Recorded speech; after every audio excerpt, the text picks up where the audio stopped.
మొన్న సూర్యాపేటలో ఒక అబ్బాయిని కలిసినానండి. సూర్యాపేటలో చాలా మంది హైదరాబాద్ నుంచి వచ్చి ఇంటీరియర్ డిజైనింగ్ చేస్తున్నారు అనే చిన్న విషయాన్ని అర్థం చేసుకున్నారు. వాళ్ళు ఇల్లు కట్టించినప్పుడు he started scouting for different teams. అంటే సీలింగ్ చేసేవాడు ఎవరు, ఉత్తరప్రదేశ్ వాడు ఫాల్ సీలింగ్ చేసేవాళ్ళు, డిఫరెంట్ ఆర్టిఫాక్ట్స్ పెయింటింగ్ చేసి టెక్స్చర్ పెయింట్ చేసేవాళ్ళు ఎవరు, వీళ్ళందరినీ ఒక్కొక్క ఇండివిజువల్ గా అలాగా చేసి తన ఇల్లుని చేసుకున్నాడు. గృహప్రవేశం గ్రాండ్ గా చేసాడు. ప్రతి ఒక్కరు ఆశ్చర్యపోయారు. అప్పుడు ఏం చేయించినావు రా ఇల్లు, ఏం చేయించినాం, మేము కట్టుకుంటాం, మా ప్లాట్ ఇట్లు ఉంది, మా ఇల్లుని మళ్ళీ రెన్యూ చేస్తాం, ఇంటీరియర్ డిజైనింగ్ ఎట్లా చేయవచ్చు. దెన్ హీ స్టార్టెడ్ డూయింగ్ ఒక ప్రాజెక్ట్, ఇంకో ప్రాజెక్ట్. లాస్ట్ ఇయర్ అన్ని ఖర్చులు పోను ఆల్మోస్ట్ సుమారు 75 లక్షల రూపాయలు సంపాదించారు. ఇంకా ఈ ఒక్క 100 పోస్టులకి ఒక 5,000-10,000 మంది వెళ్ళడం అనే దాంట్లో రైల్వేస్ లో ప్యూన్ జాబ్ కి పిహెచ్డీలో అప్లై చేస్తున్న కంట్రీ సార్ మనం. అక్కడ పాయింట్ ఏంటి అంటే ఇది ఆరంభం మాత్రమే. ఏ రోజైతే మనము ప్రపంచంలో అత్యంత యువ జనాభా మన దగ్గర ఉందని మనం ప్రౌడ్గా చెప్పుకుంటున్నామో, ప్రపంచంలో అత్యంత అన్ఎంప్లాయీస్ కూడా మన కంట్రీలో ఉన్నారనే విషయం అర్థం చేస్తాం.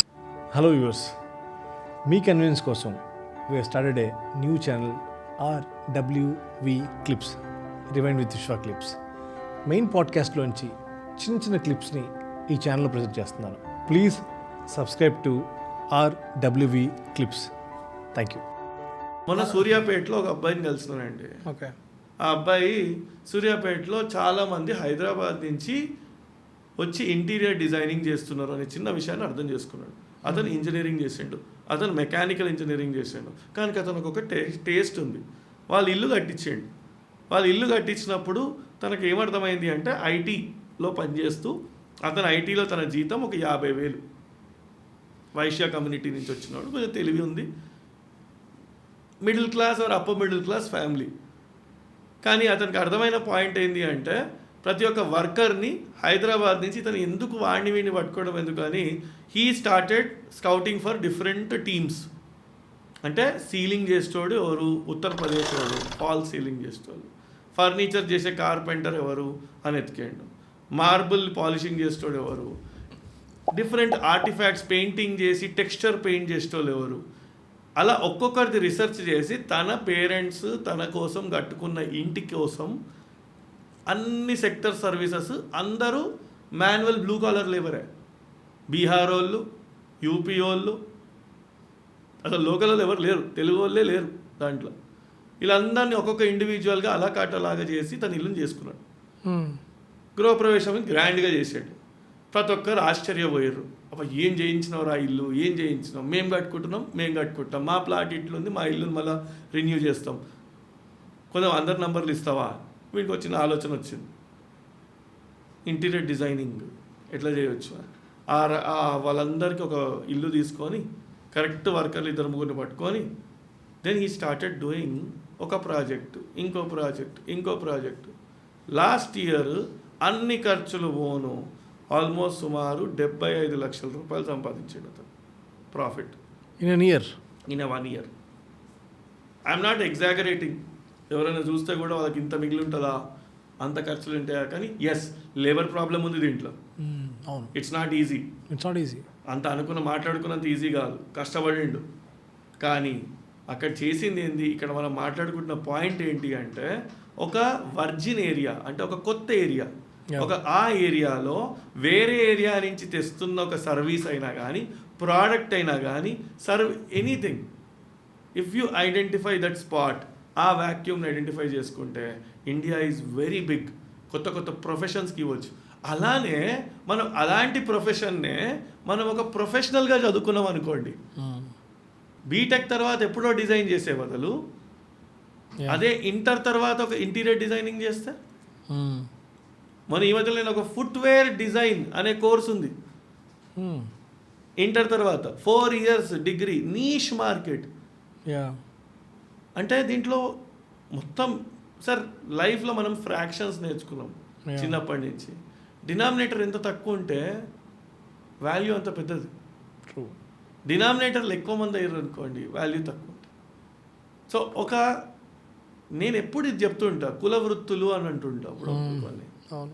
ఆ కుల వృత్తులను మోడర్నైజ్ చేసినట్టు ఒక carpenter son can become a furniture designer is my point. A saloon son can become a stylist is my point. Right. A clothing merchant's son can become a fashion boutique designer is the thing. What are the modern ways of presenting or packaging those professions? ఒక gold shop నడిపే ఒక goldsmith son can or son or daughter can become a jewellery designer. కొత్త materials ఏంటి, 1 gram ఏంటి, silver jewellery ఏంటి, brand ఎట్లా launch చేయొచ్చు, Instagram page launch చేసి ఎట్లా సెల్ చేయొచ్చు. రైట్.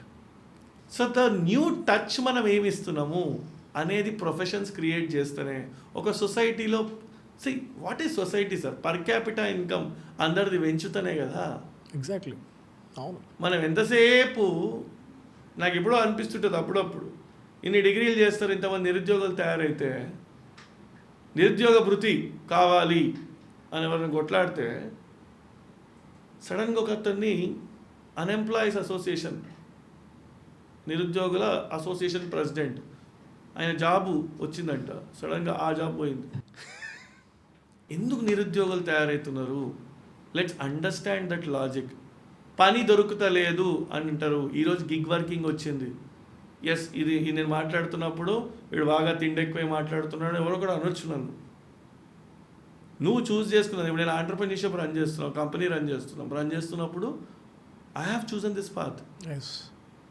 రాని నోటిఫికేషన్ కోసం ఒక్కోసారి గంటలు ప్రిపేర్ అవుతాం, రోజులు ప్రిపేర్ అవుతాం, సంవత్సరాలు వెయిట్ చేస్తాం. ప్యారలల్గా మల్టీ టాస్కింగ్ చేయాలనే ఆలోచన ఉండాలా? సైకలాజికల్గా నీ ప్లాన్ బి ఏందని ఎందుకు ఫామ్ చేసుకోవాలా? ఎస్, ఇంట్లో పరిస్థితి బాగాలేదు, there are success stories, rags and riches ఎన్నో స్టోరీస్ ఉన్నాయి. True. Why are we not planning? We are blaming someone. So that is my thought. అంటే ఎందుకు 12th అనేది ఎంత ఇంపార్టెంట్ అంటే ఆ పాత్ రోడ్ నాట్ టేకెన్ లాగా నువ్వు ఏ పాత్ తీసుకుంటున్నావు. If you know that you are travelling in a wrong train, at least get down at the next station. If you are going too far away from your destination. Very true.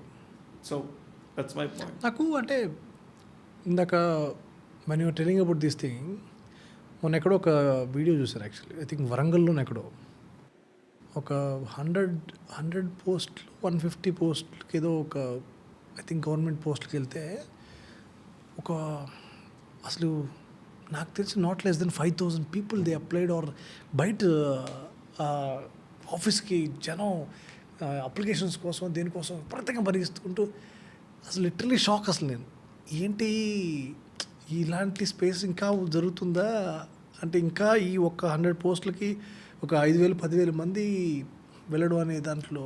రైల్వేస్లో peon జాబ్కి పిహెచ్డీలో apply చేస్తున్న country sir మనది. అక్కడ point ఏంటి అంటే ఇది ఆరంభం మాత్రమే. ఏ రోజైతే మనము ప్రపంచంలో అత్యంత యువ జనాభా మన దగ్గర ఉందని మనం ప్రౌడ్గా చెప్పుకుంటున్నామో, ప్రపంచంలో అత్యంత అన్ఎంప్లాయీస్ కూడా మన కంట్రీలో ఉన్నారనే విషయం అర్థం చేసుకోవాలి. అందరికీ మనకి సాఫ్ట్వేర్ జాబులే కావాలి, హార్డ్వేర్ కాదు. సరే, ఒక ప్రముఖ కంపెనీకి నేను ఈ మధ్యలో వెళ్ళిండే, మ్యానుఫ్యాక్చరింగ్ కంపెనీకి. బేసిక్ వర్క్ ఆయన సింపుల్గా ఒకటే మాట, ఇంజనీర్లు కాదు నాకు ఐటీఐ పాలిటెక్నిక్ వాళ్ళే కావాలి. 20,000 జీతం సార్. యాపిల్ కంపెనీకి ఎయిర్పోర్ట్లో తయారు చేస్తారు వాళ్ళు, పికప్ అండ్ డ్రాప్. కానీ వాళ్ళు ఒకటే మాట ఏంటంటే ఇది అసెంబ్లింగ్, ఇక్కడ ఇంజనీరింగ్ అంత క్వాలిటీ కాదు. వాడు ఇంజనీర్ వచ్చినా కానీ వాడు ఏంది నేను ఫ్లోర్ మీద పని చేయాలా అంటాడు. అంటే ఒక ఇంటర్ తర్వాత ఒక పాలిటెక్నిక్ చేసిన, ఒక ఐటీఐ చేసినా కానీ వాళ్ళు తీసుకోవడానికి రెడీగా ఉన్నారు, 20,000 రూపాయలు ఇవ్వడానికి ఉన్నారు, పికప్ అండ్ డ్రాప్ ఫెసిలిటీ ఉంది. ఇంజనీరింగ్ చేసిన తర్వాత కూడా అట్లాంటి జీతం లేదు సార్ చాలామందికి. అలాంటి కంట్రీలు ఉన్నాం మనం. ఇంతమంది స్టోరీస్ చూస్తున్నా ఇంకా ఎలా అయితే మీ సినిమా లాంగ్వేజ్లో అంటారు కదా, కృష్ణానగరే మామ అనే టైప్లా ఇక్కడ కృష్ణానగర్ సినిమా వాళ్ళకి వేరే వాళ్ళకి అదే కాలేజీలు. They know that somethings are not happening. ప్లేస్మెంట్లో లేని ప్లేస్లకే వెళ్తుంటారు కదా సార్ వీళ్ళంతా. రైట్. ఎందుకంటే ఆ ప్లేస్మెంట్ అనేది ఒక hope. It's like that casino, it's like that high thing, జూదం లాగా. అంత అన్కంట్రోలబుల్ లైఫ్ ఉండొద్దు అనేది నా పాయింట్.